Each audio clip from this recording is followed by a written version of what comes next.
Yeah, I'm like, fuck it. Like, worst comes to worst, we can just, like, I'll just go without video. Yeah. And I'll troubleshoot and try to figure out how that works another time. Yeah. Well, and then, sorry, it took so long because I was No, fucking that's around with fine.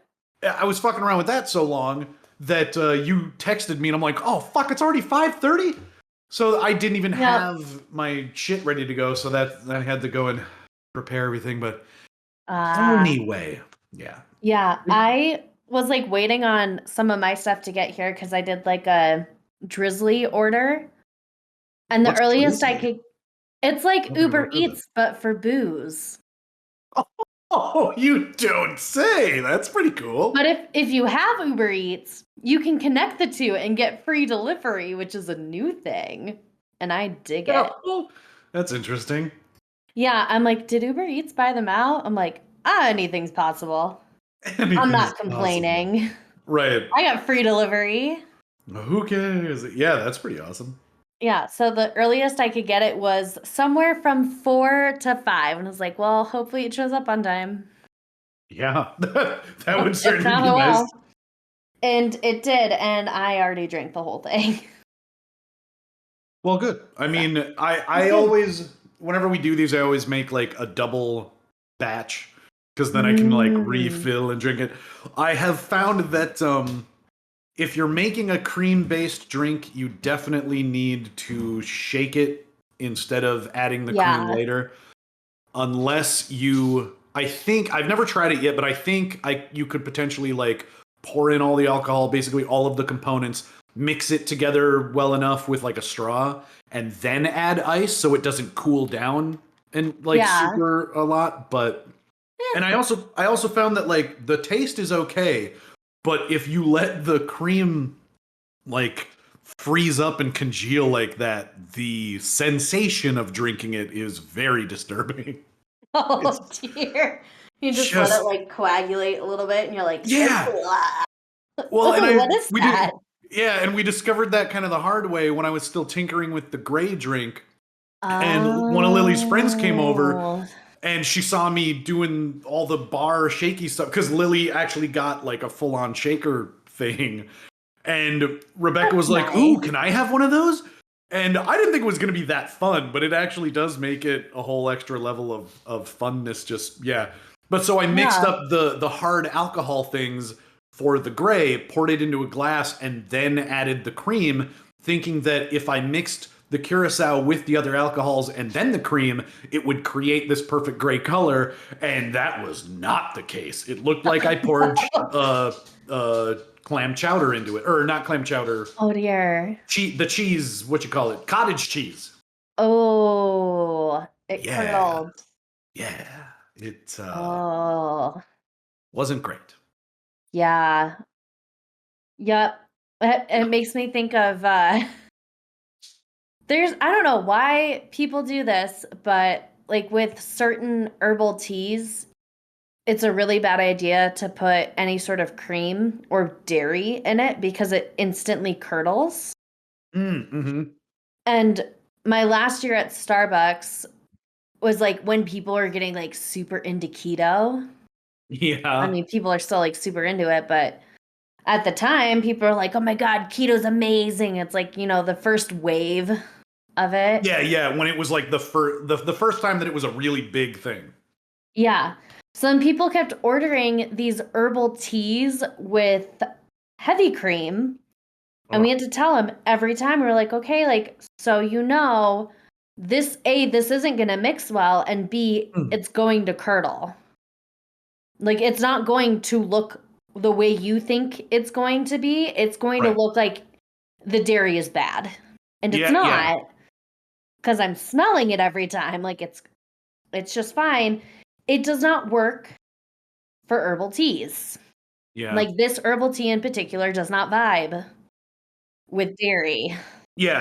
It just like didn't look good. The flavor is pretty much the same, but I didn't think it would even be noticeable. But it Okay. definitely, and I don't know if it's just the mouthfeel aspect of it, but it is. it still tasted like the gray drink, but you just have almost like the boba effect, like a boba tea, except Oh, really interesting. unpleasant. An unpleasant boba. Yeah, because like it's not supposed to be there. And when I've done it like this, where you shake the cream in with the rest of it, it kind of makes it that frothy sort of texture, and it is incredibly pleasing. So I was just learning. It's a learning process. I've been surprised at Yeah. just how much of a difference that can make. Yeah, I did break out my Starbucks shaker to shake it because you said to either stir it really well or shake it, and I was like, I got a shaker.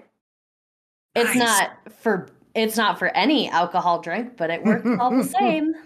Well, like I said, I had just been using if you saw it in that video, I had honestly just been using that insulated cup with a little like kind of Yeah. child sippy cup. That worked like a charm. A lot of people do that. They do like the smaller cup and then like a bigger. Usually the bigger cup is metal. They just like slam it together and shake it. Right. And that's the only reason that I even tried that, because I've seen bartenders do it. And then you Mhm. can do that cool pour trick where you sort of hold both of the glasses like just barely apart, and you kind of pour it in the middle of the two glasses.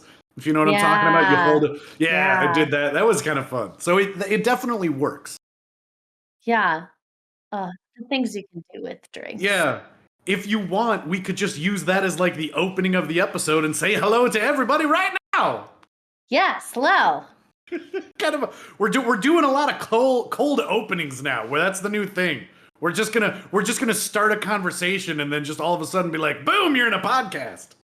I kind of like it though, because I feel like you get a little more insight into like our daily lives Yeah. Well, and and it's just like the little things we do. yeah, well, and I don't know if you've had the same sort of feeling, but like when I do the count in thing and we just sort of start it, it feels a little awkward, and it feels It just does a kind little of bit. yeah, and then we just sit there for a second and I'm like, okay, I'm gonna do it. Here we Here go. we go. Yeah, and then it just feels a little awkward. But if you're just joining That's us in the fair. middle of this conversation, this is Peculiar Pairings. Hello. Hi everyone. Welcome to our show. Yeah. This is where we set up a story for Celine to tell us, and we set up a snack and a drink to enjoy during the story, and hopefully you get some enjoyment and some tasty treats, and you're entertained for a little bit. Yeah. Yeah. And hopefully this episode, which is actually going to be a two-parter, hopefully Yeah. it's not too dark or generally upsetting for people. Right, and it's our first As I hope. planned two-parter. We usually don't do like that lengthy kind of thing. Yeah, But most of the time we don't. right, and so we try to keep it light, we try to keep it fun and laughable and stuff, but yeah, this one is probably going to be a bit more somber, and but Yeah, it's also important, I think. it is. And I can say from just kind of going over stuff again and just watching various videos and listening to people cover it, it kind of took me back a whole year since this was about a year ago, very fresh case. And just kind of as everything was unfolding, being like, oh my gosh, like, have you heard anything? And having this like back and forth with my roommate, just being like, have you heard anything? Like, did you see this? Like, did you see this? And like, did you hear about X, Y, and Z? And just being like really excited about it in a very dark way. Right? Yeah. But then also kind of seeing a lot of the little bits and pieces where you're like, oh, like that's not true. And like things just getting so muddled in everything because everyone either A wanted to be a part of it, either for just being involved in it in general, or because a lot of people did try to get involved because they're like, oh, I'm going to get so much clout from this. Oh, right, My yeah. stuff is going to go viral. You're like, that's not why you should do these things because Right. this is about people's lives. Gross. I Yeah. think it's gross. Well, and I almost fell into that myself when you first mentioned it. I try to not know about the stories because I want to react to like what we're talking Hmm. about kind of organically. And I also tend to do that with the pairings, not just the actual like what they are, but the naming and everything. And I had a first like knee jerk reaction because I just had the person's name. And then you Yeah. gave me a little more detail, and I'm like, oh yeah, maybe we should be a little more serious with this and not make Yeah. quite so much of a like cutesy joke out of it. But We can do with that all for that, part two. yeah. But with all that being said, without further ado, what is the topic for this week? So we are going to talk about Gabby Petito and Yes. the hot mess of a case that happened a year ago. And it's been about a year since everything did kind of happen. Yeah. So it's kind of nice to revisit it and just look at all of the things. You're like, oh, like these are the cold, hard facts. And these are the things we know versus at the time being like, oh, did you hear this? And like, did you hear this crazy thing? And like, oh, I hope X, Y, and Z happens. And getting Yeah. like really caught up in like the heat of the moment. It was kind of nice to revisit it. Yeah. Well, and for me, I was kind of reprimanded by Lily and a couple other people like when I kind of brought it up. They were like, "You don't know anything about that? You didn't follow that?" And then they gave me a few details, and I'm like, "Oh, I do I'm remember like, like hearing about the disappearances, just sort of." and But just yeah, plug your ears, la la la la la la la. I just want to know. yeah. Well, and so it did help me get into a maybe a more appropriate mindset for recording this because I Yeah. was like, "Oh yeah, now I kind of recall," and there were just all these weird twists and turns, but I still don't know that much. But I am glad that you clued me in at least to some of her like Your interests. yeah, because that helped a lot with doing the pairings this week. We're doing just a simple veggie tray, and I got some dip. I got some broccoli and some cauliflower and some carrots, and I got what is described as blossom dip. So I think it's supposed to sort of be like awesome blossom dip. I was kind of going for most people aren't going to know what we're talking about, but I was trying to find something that was similar to grandma's curry dip. Oh, And the curry dip, that is oh, amazing. I know. It is unbelievable. It's one of the few times where like my mom always describes French fries as being just a delivery device for ketchup, and I It is personally just a like the delivery fries. device for sauce. Yeah, I personally like to eat the fries just for like especially like McDonald's fries. But yeah, grandma's curry sauce is one of the few times where it's like I don't care what vegetable it is. I'm tempted to eat it just out of a spoon. It's that tasty. Mm-hmm.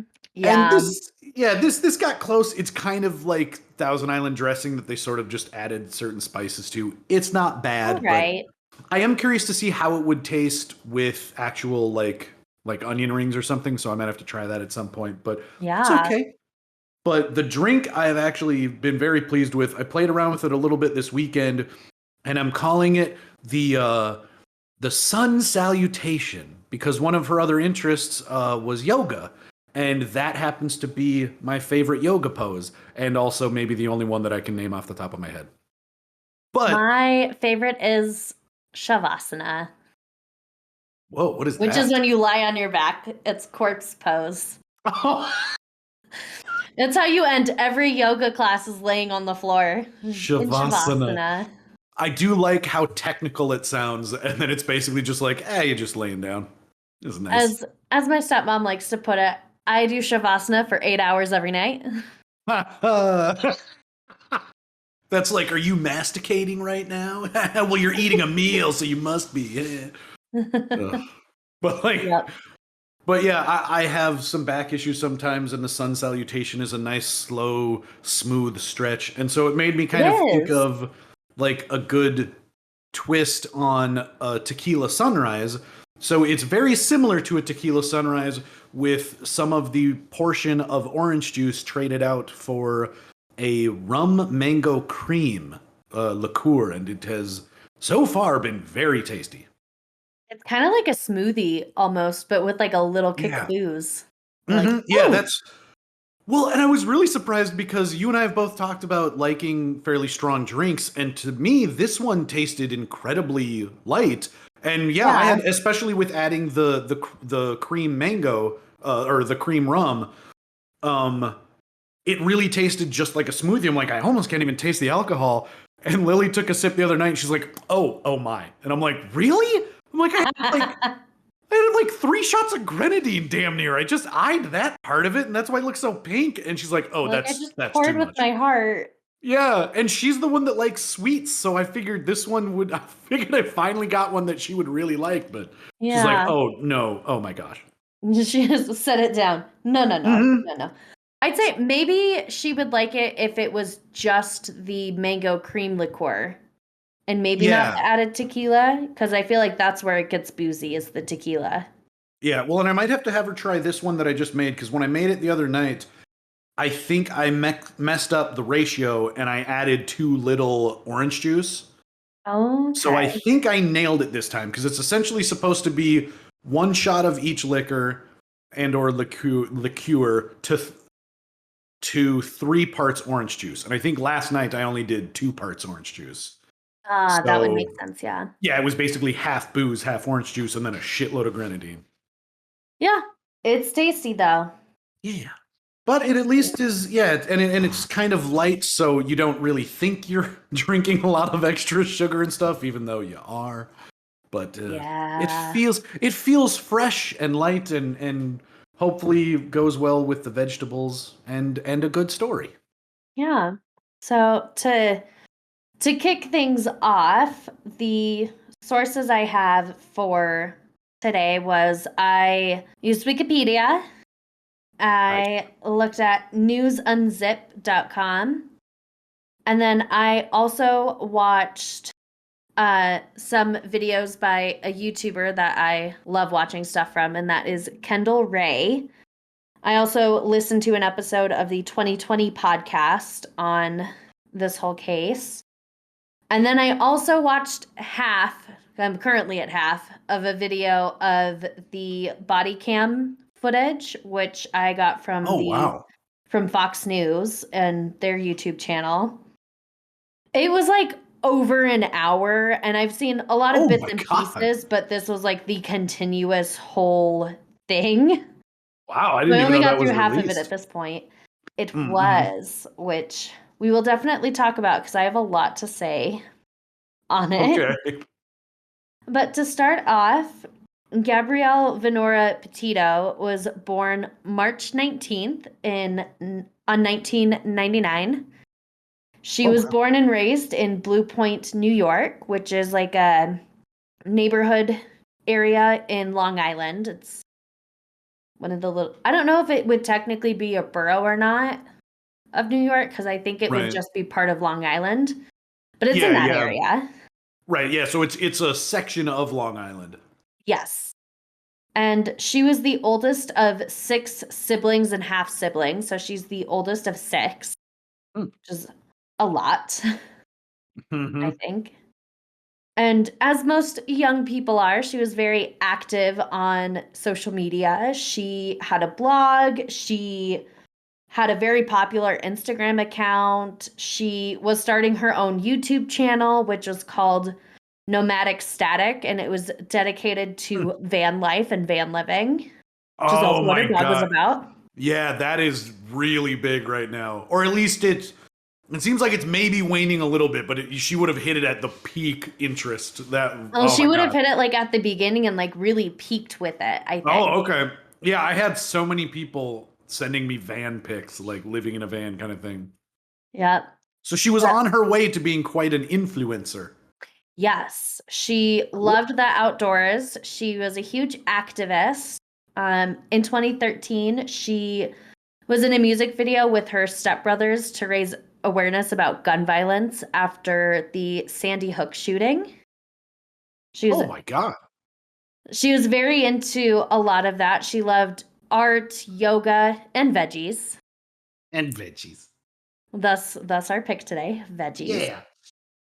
She was described to be like very loving, caring, and just a very kind, thoughtful person from those around her. In 2017, she graduated from Bayport Blue Point High School in Bayport, New York. Okay. And it was in high school that she met and had kind of started dating Brian Christopher Laundrie. His last name is Laundrie? Yes, and then I will spell it for you because Okay. I want to keep spelling it with a Y, but it is with an IE instead of a Y. Ugh. But it is laundry. That's some dirty laundry. Yes. Yes, it is. And then from September 2017 to January 2019, she was living in Carolina Beach, North Carolina, just, fresh out of high school, kind of figuring out what she's doing in life. She was working as like a hostess and in a kitchen. She considered going to community college, but didn't end up going. She applied, but then chose not to go, which is totally fine. It was kind of during this time she was like reconnecting with Brian, and they actually started dating in March of 2019. And I want to say shortly after, she moved in with him and his parents in Northport, Florida. And they were just kind of working, doing their thing as young people do. They both worked at a Publix, so they worked together. She worked as like a pharmacy tech, so she worked in the pharmacy department, and Brian worked in grocery. So he was kind of just all over the place. Yeah. And as a couple, they were very outdoorsy. Like they'd go hiking together. They would spend all of this time outdoors. Brian himself was super into sustainability and kind of that more clean living, I think is what they call it. More reducing your carbon footprint, living minimally. Yeah. I know some people do zero waste, which I think is like very difficult to do. Yeah, that is very challenging. He was definitely more along the lines of zero waste in that he was known for using melon rinds as bowls instead of just having a bowl. Like you could have one or two that you kind of reuse or could have a reusable metal bowl. I mean, kudos. I don't know if I've ever heard of that one. I hadn't either until I looked into just everything more, and I was like, oh.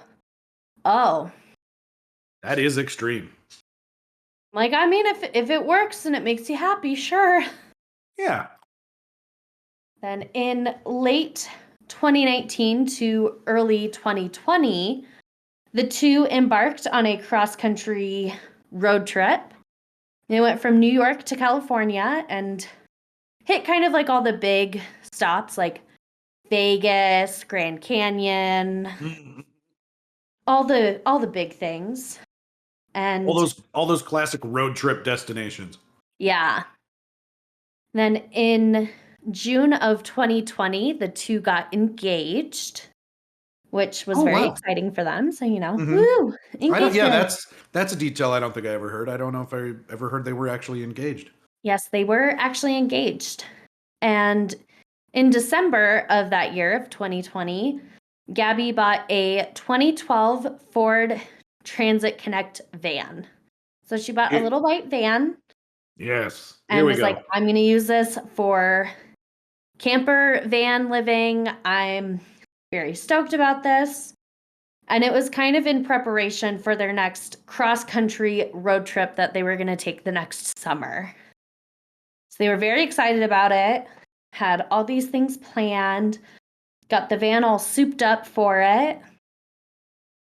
And beginning their road trip on June 17th of 2021, they went up to Blue Point, New York for her brother's graduation. Aww, and that's nice. They were there for a little bit, saw family, and started their road trip on July 2nd. And from there, in that first month, so the whole month of July, they went to Monument Rocks, Great Sand Dunes National Park, Zion National Park, Bryce Canyon National Park, Mystic Hot Springs, and Canyonlands. What? Wait, say the last one again? Canyonlands? Whoa, what is that? I don't really know how to describe Canyonlands other than But it's like it's I'm a assuming national it's a park. natural. Okay. I do know it's one of the national parks, and it's in like that southeastern Colorado, Utah area. I will admit, I thought it was like a theme park. It sounded like Canyonlands. yeah. Ride a coaster. Woo. Exactly. Come on out to Canyonland. It's been carved into the canyons. There's gold. I mean, that would kind of be cool. Hell yeah. Gotta be real careful about that, though. Very true. Well, but so these are actual canyons, just called a fun Canyonland type of name. Yeah. Nice. And throughout their whole trip, they were both posting videos and photos and documenting the whole experience. Gabby was always communicating about her whereabouts with family, and she was talking with them like every few days, I want to say, if not more frequently. So yeah, it was pretty closely tracked then. Like she was, it wasn't just her posts, like she was directly contacting family members and they're like, oh, she's here, and okay. Yeah, like I want to say she actually spoke on the phone with her parents like every 2 to 3 days. Wow. They spoke pretty frequently, and they were in communication with each other regularly. So they almost always knew like generally where they were, if not like, hey, we just got to Zion. We're going to be here for like 3 days or anything like that.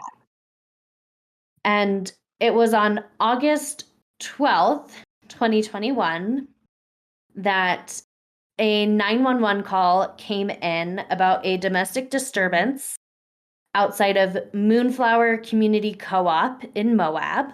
So they're still in Utah at this point. Mm-hmm.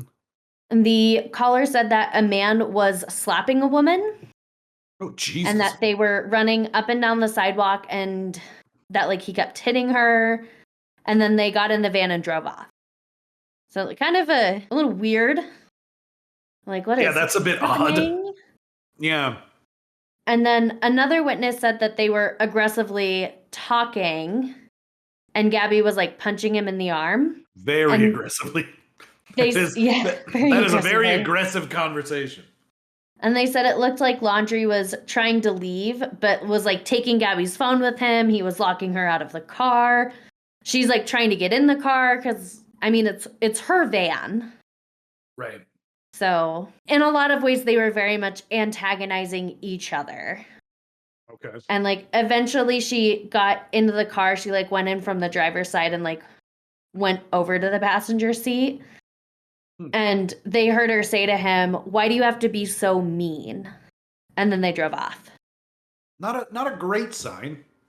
No, they were later pulled over by police and separated for that night before continuing their trip, which we will talk about that more later.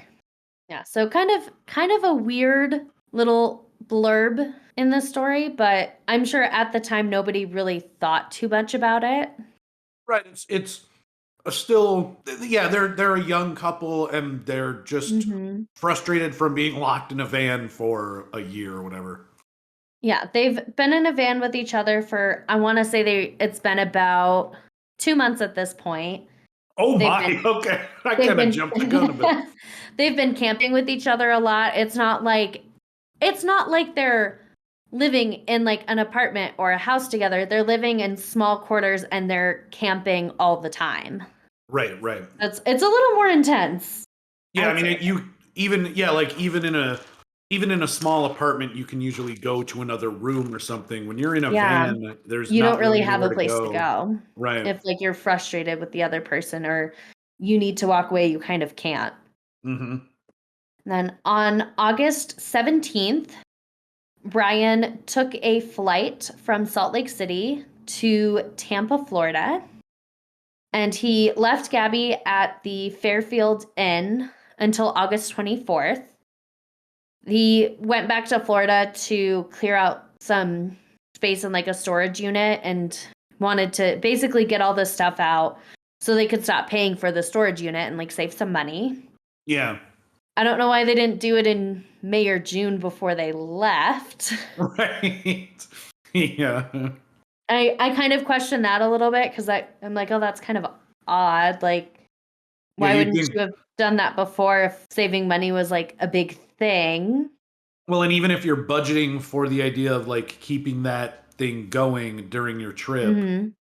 it seems like if you're worried, if you end up getting so worried that you're going to fly back, which is a cost in and of itself, just to get there to clean Yeah. it out, maybe, yeah, you probably would just think ahead and just clean it out before you leave. Yeah. He returned on August 23rd and they checked out on the 24th. Gabby's mother last spoke to her on August 25th. And that was also one of the final posts from her Instagram account, which was the butterfly mural photo where she is holding this little like crochet pumpkin. And then the caption says Happy Halloween. It's a little odd, but it's not extremely weird. It's just like, Yeah, oh, it's okay. because It's a little odd. it's not even fall yet. I mean, Yeah. I guess it's quirky, right? Yeah. On the 27th, a message was sent to her mother's phone saying, "Can you help Stan? I just keep getting his voicemails and missed calls." And Stan is her grandpa. She's never called him Stan. She doesn't call him Stan. Right. So her mom was pretty weirded out by that. She's like, she doesn't call him that. Like, that's not her. Mm-hmm.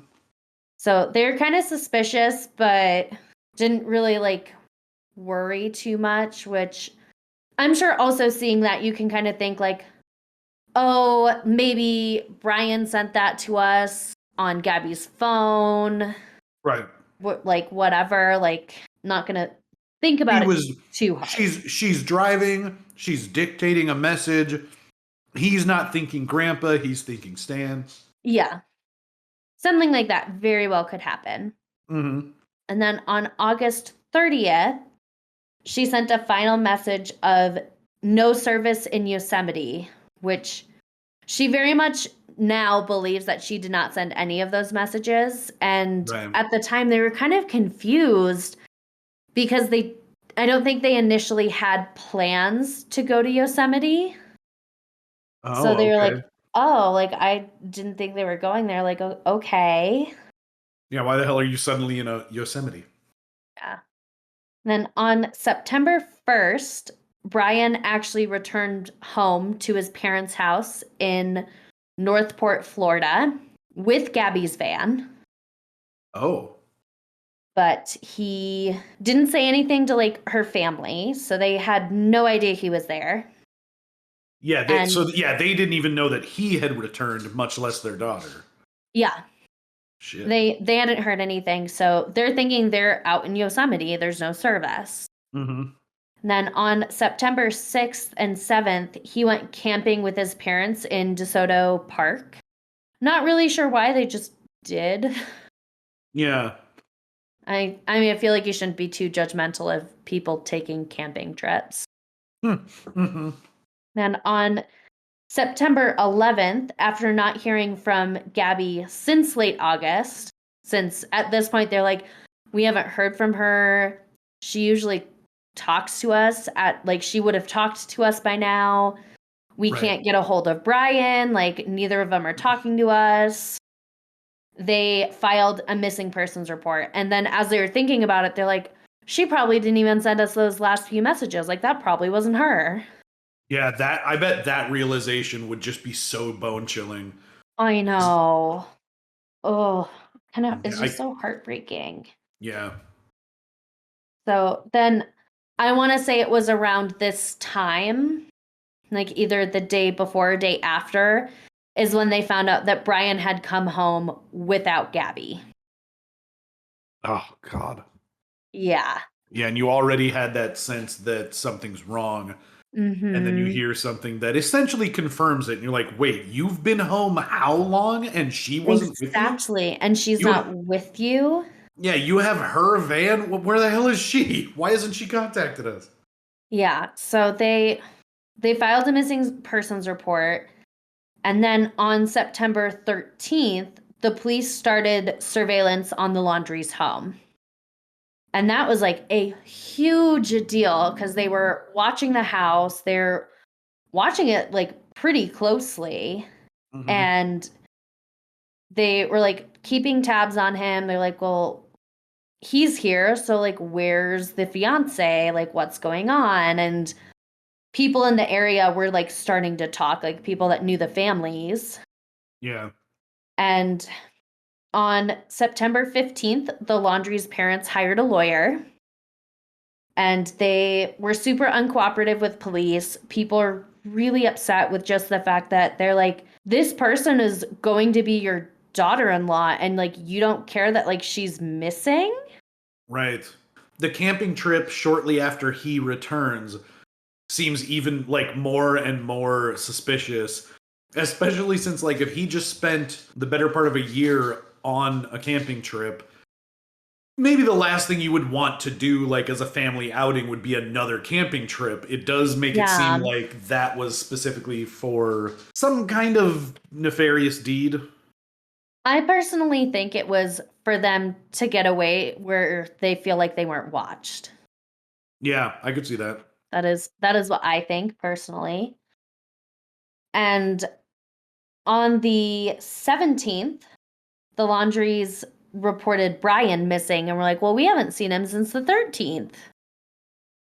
Oh, And right. at one point, the police mistook Brian's mom for him and like thought they were like lying about him being there. And they're like, oh, actually, we made a mistake. That is Wow. our bad. So it's just like a whole thing. And this is where people really started talking because word started getting out. They're like, hey, this dude came home without his fiance and they were camping alone in national parks. Yeah.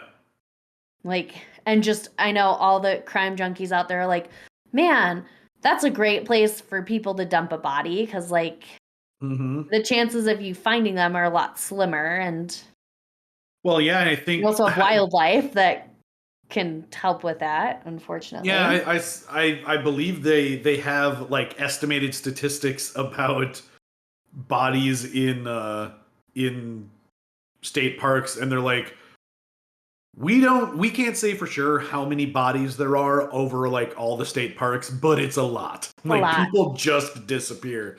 So like yeah, if you were trying to cover something up, state parks a great place to do it. Yeah. So during this time, the police were able to get search warrants and they seized the van, external hard drives, and the family's Ford Mustang.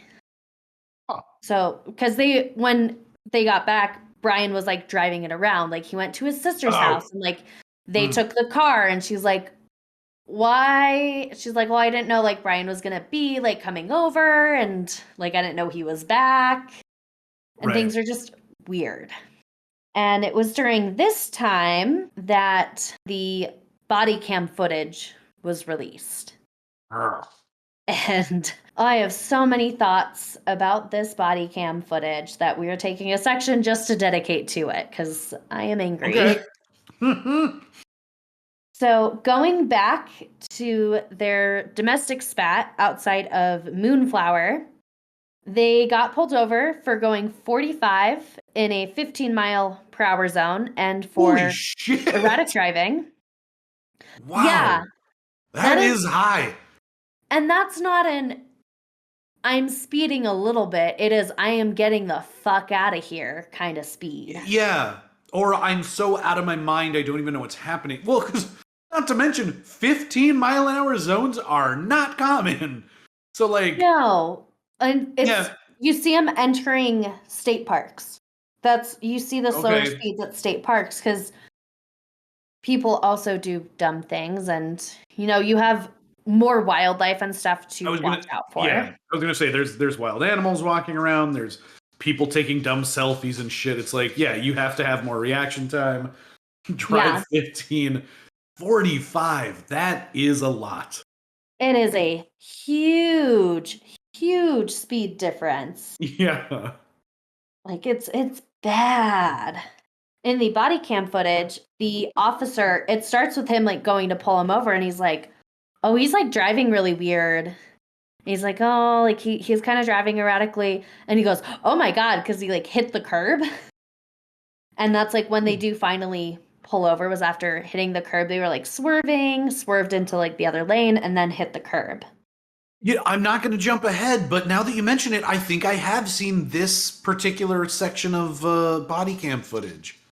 Yeah. So then that rings a bell. he walks up to the van after they pull over. He walks up to the passenger side. And when they roll down the window, she's immediately apologizing to him. She is just in tears and like very clearly distressed by what is happening and what is going on, regardless of whether it's like they got pulled over or there's something else happening. She is clearly very distressed. Yeah, like she's still in the middle of, like, not even that they're pulled over, she's still in the middle of reacting to the situation of like in the van. Yeah, and it could be like all of these things leading up to it, and immediately he's like checking in with them. He's like, "Hey, like what's going on?" And she's like, "Oh, we've been fighting all morning. Like I'm so sorry. Like I'm distracting him." Like she's taking all of this blame for it. So he separates them like almost immediately, and he gets her out of the car first.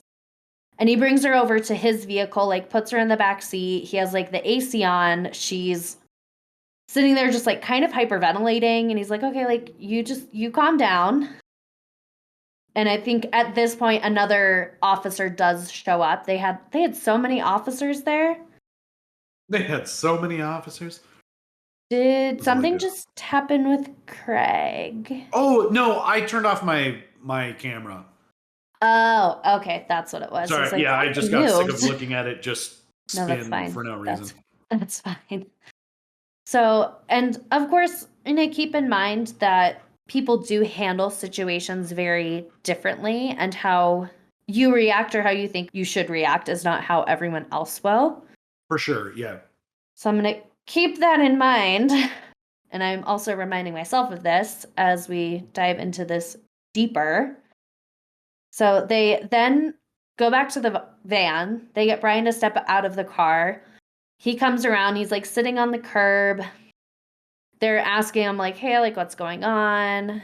They asked him for his ID. And he's like, oh, like it's in the car. Like I can go get it for you. And they're like, no. Like, well, it's okay. We don't need it. Like, it's like a little odd, but like, okay. I know they can look you up using like your name and all of that. Like they don't have to have your license, but felt like that was like just like a little odd. That they didn't ask him to go get it, or like I guess more get it for him, because I don't think they necessarily want him to either get back in the vehicle or like go and get a weapon. Yeah, I get the feeling that at least in that moment, they were hoping he just had it on him. Mm-hmm. And then when he said, oh, it's in the van, I'll go get it. They're like, no. Yeah, you're not going to go get like a gun. No. Right. I'm willing to accept that they were just like, no. That's, we're going to keep you two separated. We're not going to worry about digging through your van right now. You don't have it on you, whatever. We're going to skip that for now. Yeah. Well, like they got his name and stuff, so it's not like they didn't go look it up. And like you can hear he's like calling in like their names and being like, hey, can you do a search on like this person from this area? Mm-hmm. Blah, blah, blah. I did think initially it's like, oh, that's like odd. I'm like, but I mean, they did ask him to like get out of the car, and like I leave stuff in my car. Yeah, you could definitely see it being weird, but it's a situation that we're all probably not used to. Like that, they were probably thinking first and foremost that like this is a domestic situation. Yeah, we need to get them away from each other. Right. Exactly. Then he's like talking to the officers. He starts like joking around a little bit, and like I'm not sure if it's more like he's self-deprecating because he's like nervous, or if he's just like generally more relaxed. So I personally had like a harder time kind of reading that because I'm like, I would not do that. And I know a lot of people who wouldn't do that with police officers. Just, Yeah. He almost feels too comfortable. yeah, it seemed a little off to me personally. They go back and forth from like the police vehicle to the van. And when they're talking to Gabby, she's just generally very upset. She's just in tears. She's apologizing like almost the whole time. And she's like, well, like, this is my fault. Like, I have anxiety, I have OCD, and like, I was getting really frustrated. So, like, this is my fault. I'm really stressed from having work. And like, I was just in a bad mood. And talking about how she was apologizing to him all morning for like being in a bad mood and just kind of really going above and beyond to be like, this is my fault. And like, I am sorry. Like, I did this. Yeah, she's trying to bring as much focus onto herself and like take the blame for what was going Yeah. on just to take the heat off him, it seems. Yeah. And they did notice, they're like, oh, it looks like you have a few scratches. And like, she had this very obvious bruise on her arm, is on her left arm above her elbow, kind of like in the crease of her arm almost. Oh, okay. So kind of an odd spot for getting a bruise because you like bumped into something. Yeah, that actually sounds more to me like when I used to give blood plasma. If they kind of messed up your injection site, it would get all bruised You get up and stuff. bruised. You know, it's like kind Yeah, of in like that same area. weird. Yeah, they're like, oh, it looks like you have like some scratches, and she's like, oh, like she kind of looked a little panicked initially. She's like, oh, like it's nothing. Really trying to like brush it off, and they're like, no, no, no, like you need to tell us the truth. Like it's okay to tell us the truth. And she's like, well, like maybe she was kind of just trying to like search for something to come up with this reason as to like why she has this like this mark and like this Mm, bruising. And she was talking about like getting something out of the backpack, and he's like, oh, so the backpack got you? And she's like, yeah, yes, it did. interesting. Yeah, because it's like she had forgotten that those were there and Yeah. didn't even really think about hiding them. And then they're like, "Hey, what are those scratches from?" She's like, "Oh shit, think of something." Yeah. It was just kind of the way she was scrambling with it. I'm Right. like, she's trying to like find a story because she doesn't want to tell them the truth. Like she doesn't feel like she can tell them the truth. Mm-hmm. And I will say, like, I do commend the officers for being like, no, like, you can tell us this, like, this is a safe space, and really kind of, in some ways, trying to push for that information and just kind of giving her that reassurance that, like, it is okay to tell us what is Yeah. happening. And then she was kind of giving them more and more details every time. She's like, well, like, he was telling me to, like, shut up, and he was being really mean to me, and she's like, well, he grabbed my face, which is what one of the eyewitnesses did say, was that he had grabbed her face, where like he has his thumb on one cheek and then the rest of her fingers on the other cheek and kind of like pushing Oh my her cheeks god. together, I guess, and Yeah. like handling her that way and It's like just, shoving her back like that. And yeah. That's like just it's a very aggressive form of like grabbing somebody. right, right. Yeah, not only is it like really aggressive and clearly like an attempt to be in control, but it's also just kind of bizarre. Like that's just such an odd place to like go for someone. Yeah. I feel like the only time I see people like really do it is like you do it like to babies a little bit. Like you make a little face and you Yeah, go, ooh, and like squeeze their cheeks a little bit. that's exactly what I was thinking. Yeah, it's But kind like of you do it with like a very soft, gentle touch yeah, it's with affection. It's versus like grabbing yeah, somebody. it's essentially like squeezing their cheeks with one hand. You're just kind of going like, "Oh, you're cute little baby. Oh my god, you're Yeah. so sweet." Yeah, but it's I wonder if that was like a deliberate move on his part. Yeah. And when someone's like, oh, he was like grabbing her face, and she's like, oh, you grabbed my face. She kind of like showed him. She's like, oh, you grabbed it like this. I'm like, oh, I don't like that because it's not only is it like a weird way to grab somebody, but if you grab someone like that aggressively, like it hurts. Like it Right. really, and it's just kind of a weird thing to do. And I think at one point she had mentioned, she's like, oh, like I have this like other scratch, but then like the officer wasn't interested, so he just kind of walked away. I'm like, oh, Oh.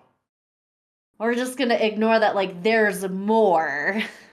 Well, Cool, and got it. yeah, well, and the interesting thing, kind of going back to just the grab, I could like trying to put myself in that situation. If someone like grabbed me by the shoulder or like my bicep or even was choking me, it very clearly quickly is aggressive, and so you can kind of go on defense.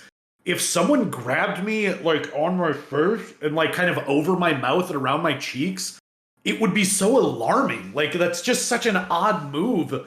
I don't know Yeah. if I'd be able to react. That's just that would be so not even just scary, but like disorienting. Yeah. So it's just weird. And Yeah, it's weird. It's really weird. the officers are having a lot of this back and forth between the two of them. So like, okay, she said this. So now I'm gonna go talk to him. And like now he's saying this and like kind of going back to each person and being like, well, they're telling me this. Like, what can Mm-hmm. you tell me? And like I feel like it would have, and they did have like one officer with each of them the whole time, and then like a few people going back and forth. I will say that as far as I know, that is pretty standard. Yeah. Although I think they usually have one officer for each person taking a statement, and then they compare them. Yeah, they don't. I That's usually what they yeah, do is they have one person standing there with you the whole time to like take a full statement instead of having right, the like back and forth and like going back and forth to each person, yeah. which I Well, and do maybe that believe is they have. what they were doing, but Yeah, well, but he was talking. Yeah, I don't know. It does seem a little unorthodox. and I believe they do have footage from each of the officers and not just this one that I was watching a lot of that you see a lot of the Mm-hmm. clips from. Right.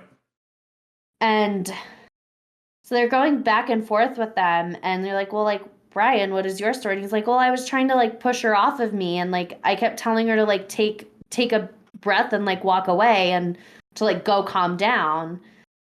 And he's like, well, she kept like trying to take the keys away from me, and like the officers thought it was his van like the whole time. They thought Mm-hmm. the vehicle was his instead of hers. Which I'm like, that's kind of weird. You could have just looked at the registration or ran like the Yeah, license plate. it Been is. like, It does seem oh, kind of. that's her van. Yeah, it does seem kind of weird that they didn't also have someone who was running that information. Because if they had They called it that much in. personnel, They well, were it like just seems. radioing it in Oh, to okay. somebody to run the info. So it wasn't like someone there doing it. It was like someone at the police station doing it. So I got. someone Oh, was. okay. Okay. But I'm like, how did you miss that? I Okay. suppose that's a relatively small detail. I think It it's is a important to small keep in detail. mind too that the little bit that I remember watching this, this kind of weird. It's easy to look at it and like nitpick all these little details, but it's happening in real time. You're on the side of a road. It's the Yeah. kind of desert south. They're not necessarily thinking of every detail. So I suppose it's not the biggest detail for them to not necessarily know who owns the van, at least for that Yeah. particular moment. But It's the only reason I thought it was odd was because then later when they are like, okay, like we're gonna separate you two for the night, they were like asking Brian, like, do you want to stay in your van? oh, right. It's like, it's her van. So, Get it right, okay. guys. But as they were like trying to get the story straight, they were asking both of them, like, okay, like why did you swerve and hit the curb? And he's like, oh well, she grabbed the wheel. She was Yeah. trying to like run the car off the road basically.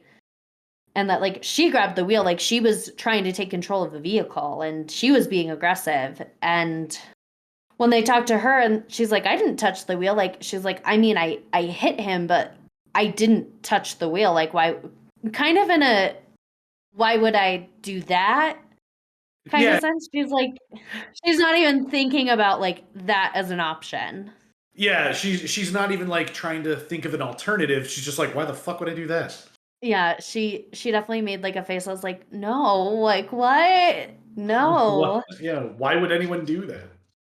And I feel that the video just kind of gets a little more, the footage just gets more frustrating to watch because as much as they have sympathy like for Gabby and for the situation, they do only see her as the aggressor.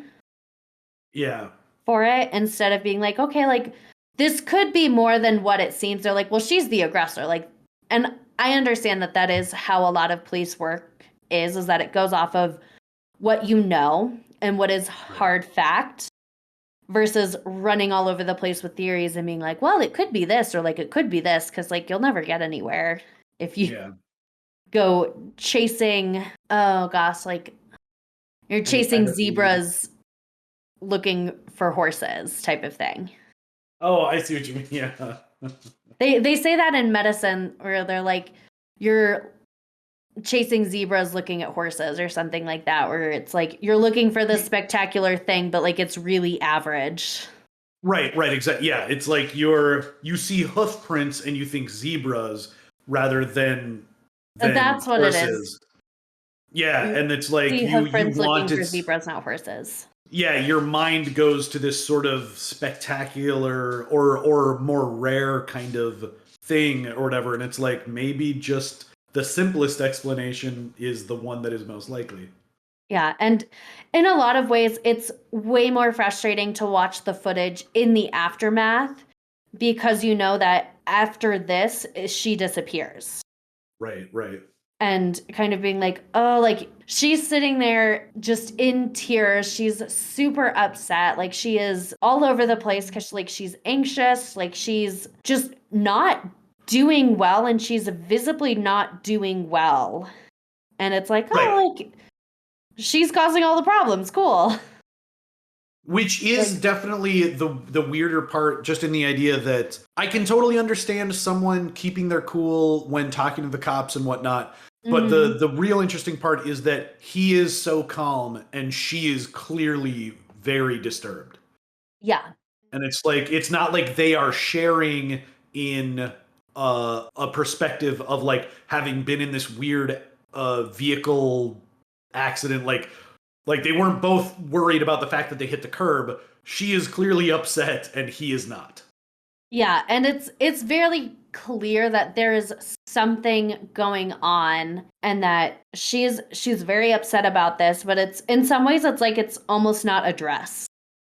Yeah. Because they're just like, she's like, well, like, and I do think a lot of it is that she is like brushing it off and she's like, oh, like I'm anxious and like I'm this and like it's my fault. And they're like, cool, great. Yeah. Moving on. And at one point, one of the officers was like giving her a pep talk and like kind of encouraging her and talking about, he's like, you know, like I understand where you're coming from. Like, he's like, I have anxiety too. And he's like I was with my ex-wife and like we fed off of the worst parts of each other. He's like, that's like why we're not together anymore. He's like, so like maybe if this relationship is making you very anxious, you might want to rethink a few things. Yeah. And in some ways just kind of like trying to get her somewhere. Oh, yeah.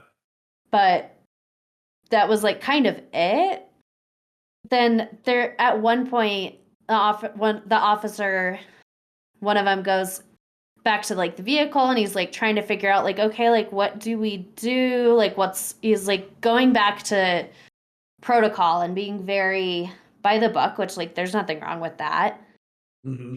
But then kind of goes into this thing about like, oh, well, like we need to figure out what her intent for hitting him was. And like, is she trying to cause like bodily harm to him? Like, it kind of seems like she just wants the situation to be over and kind of go back to the status quo of like, I just wish this hadn't happened. I just want to go back to traveling in the van. Yeah. And it kind of is some of that in that she doesn't want to deal with like all the drama. She's like, this is just so much, and Yeah. isn't really wanting to deal with it. And I think the thing that like bothers me about the whole situation with the police officers is that they're also kind of approaching it from the sense that, which like, and I'm going to say this is a very progressive stance generally, and that they're like, well, like just because he's a man doesn't mean that like he couldn't be the abused one in this Right. situation. Which I think overall that is a great mentality to have, albeit maybe somewhat misplaced in this situation. Right. It doesn't necessarily take into account which is very easy to say in hindsight, but it doesn't Yeah. necessarily take into account like the evidence presented to them. Yeah, I think that's like what gets me about it is that it's he's being really cool and calm. She's a very clearly distressed with like what's happening, and they're just kind of like, well, like he could be the abused one. You're like, okay. Yeah. I mean, you're not wrong. It does kind of seem like that classic old thing of like, oh, woman hysteria. It just, Yeah. you know, we get you, pal. Boy, they can sure be hard to deal with, right? Well, you have a great day. Yeah. It does kind of give off that vibe like a little bit. I'm like, Yeah, I can definitely see no. that. No, not anything but that. Oh, I thought you were talking about the bubble on the screen again. No, No. not the bubble on my phone screen. It has been. There's one tiny one, so we'll see how I feel about it later. Just kind of the fact that it's like, ah, this is the one time you chose to be progressive, and this is the wrong time. Like, really, guy? This time? Really? Had to be this time. Had to. Because in most other domestic situations, like most of the time, they are taking the man away. Right. And what they did end up doing was that they were like, hey, like you're going to have a no contact order. This is like what's going to happen. You have to go to the police station in the morning to get it like removed, since we're pretty sure you're probably going to want to spend time with each other again tomorrow, Yeah. since you live together. They kept kind of going back to be like, oh, like, like to like talking to Brian and being like, oh, like you could stand up for yourself, and like, like you could definitely like take her. I'm like, oh, that's gross. Oh, and then when they went to go like figure out like, okay, like what are we gonna do? Are we gonna take her in? Are we gonna take him in? Like what is gonna be like the situation? And the officer's like calling it in, and he's like, like she's like maybe 105 pounds soaking wet, like, but then continued to kind of skew the eyewitness account and kept talking about how she's clawing at him and she's clawing into the vehicle and she's like very aggressive. Yeah. Like even more aggressive than like people being like they were aggressively arguing with each other. And like, right. They're making it sound like it was a one-way street. yeah, it started to sound very one-sided. And also, I'm not thrilled that he wasn't accurately relaying this eyewitness account and being like, oh, like she's like fighting tooth and nail to like get at him. I'm like, does not quite sound right. Considering that That's she's not the what one that was has happened. Yeah, considering that she's the one that seems to have the most serious like marks on her. Yeah, Brian, he did have some like scratch marks, but also was like, oh, like I don't know what those are. Like, and like one of them, he's like, oh, that was like from some wire. I'm like, oh, okay. Yeah. I do a lot of rewiring on the van. They very much like could have been hurting each other. Like, it does not seem like it is this one-sided, she is attacking him the way it started to play out. Right. And at the end of it, neither of them wanted to press charges. And they ended up taking Brian to a hotel for the night, and Gabby was in the van. And when they told her that they were going to separate them and he was going to go to a hotel, she would stay with the van, she became even more distressed than she was. And she's like, well, like, is he going to be nearby? And then she's like kind of starting to freak out because he's not going to be there. Right. So she's actually having a sort of separation anxiety Yeah. from him being taken away, or not even, because he's not even being taken away. Like, they're putting him up in a hotel, like a nearby room, and she's going to stay in the van, and that's freaking her out. I think part of it is that she's worried about like them being too far from each other, like because they have the van and that is where their home is, and that if he's really far, she has to then go bring the van over to where he is versus like, oh, like, can I at least like be in the general vicinity so that I'm not driving super far to go get him? Right. And they're like, no, like, we can't tell you that. We can't tell you where he's going to be. I'm like, I understand that, but could you be like, oh, he'll be like within this block of hotels or something? I'm like, well, maybe they only had the one, so yeah. I mean, I don't entirely know the area, so I can't speak as to what the sleeping arrangements would look like. Yeah. It's kind of hard to judge because they're trying to follow their protocol of like, they think she's the aggressor, so they can't tell her where he's going to be. Yeah, they have the no contact order. Yeah. In a way, it's just kind of upsetting to watch because in a lot of ways you see that she is very clearly upset and very clearly distressed, and that just kind of being ignored a bit.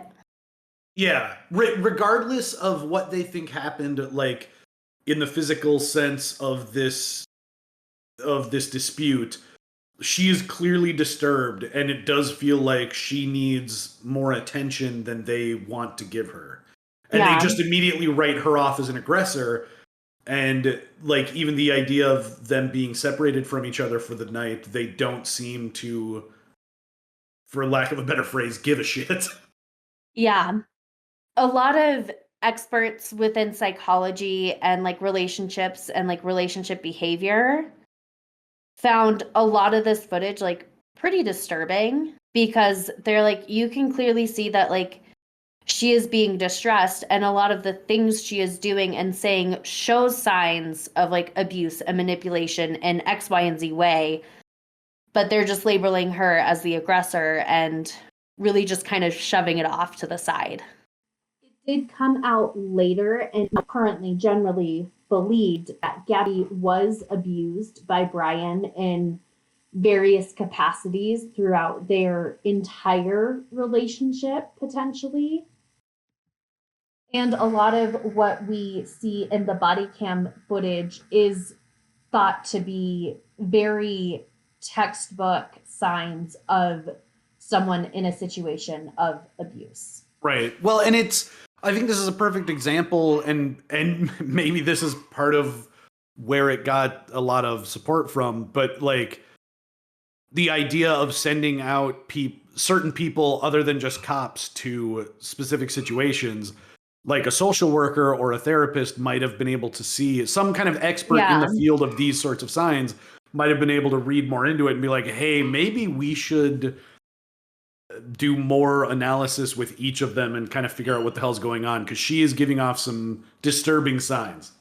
Yeah, and I know within the realm of police work, there are certain things they can and cannot do, and there are certain things that they are allowed to do. So, like, at the end of the day, they are doing their jobs, and I will not fault anyone for that. But once the footage was released to the public, that is kind of when this case really kicked off. And that's when people are like, so this happened, and now she's missing. Right. Seems very suspicious to me. And then they're like, I'm not a detective, but he I'd went start with the home boyfriend. without her. Yeah. Like all little pieces of the puzzle started to come together, and that's kind of when things got crazier and a little more out of control. Right. And that's when the social media storm of find Gabby and like bring Gabby home started happening, and we will actually talk about that more next time. So this will conclude part 1 of our. Ooh. Well done. I like the cliffhanger. Thank you. That was pretty good. I liked it. That was, I will admit again, I do remember watching some of that video, and I feel kind of ashamed now because as much as I consider myself to be something of a true crime follower, even when I was watching that footage, I had no idea it was connected to this case. I think I was playing a video game and like YouTube was just kind of playing stuff in the background, and I remembered some YouTuber was like analyzing this footage, and so I was kind of half watching it. And yeah, I did not remember that this was that case. But it's definitely nice to have a bit more context to what it was. Yeah, and I did not realize that the body cam footage was as long as it was. So when I went to watch it, I'm like, oh, it's so long. I imagine, yeah, like the raw footage of it. And like there is a lot of like dead space and just them like walking back and forth, and you're like, yeah. Right. Well, and if I recall, isn't it hours? I mean, don't they like aren't there cuts in it? Like doesn't it come back a little later and it's like almost dark or something? No, the whole thing is over an hour just from them like being pulled over and that. Okay, maybe I'm thinking of maybe some footage at the end of that video that I wasn't really watching. That's possible. The next reel came up. Right, exactly. And they're like, and then they went to bed separately. And it's like, all right. Yeah. You don't need that much production value in just saying that they were separated for the evening. We got it. Yeah, we took the hint. Thank you. Yeah. Yeah, but yeah, I didn't want to do this as like one of our first cases just because everything kept changing and all of these weird like details kept coming out. Like first it was like, oh, like he came home without her, like that's really weird.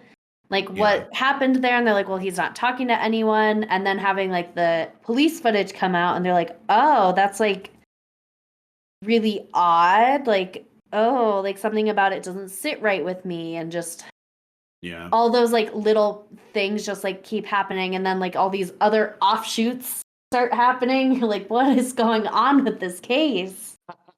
So that's why I didn't want to do it sooner, just because it was so crazy. That makes sense. Well, and we're not reporters. We're just weird internet folk.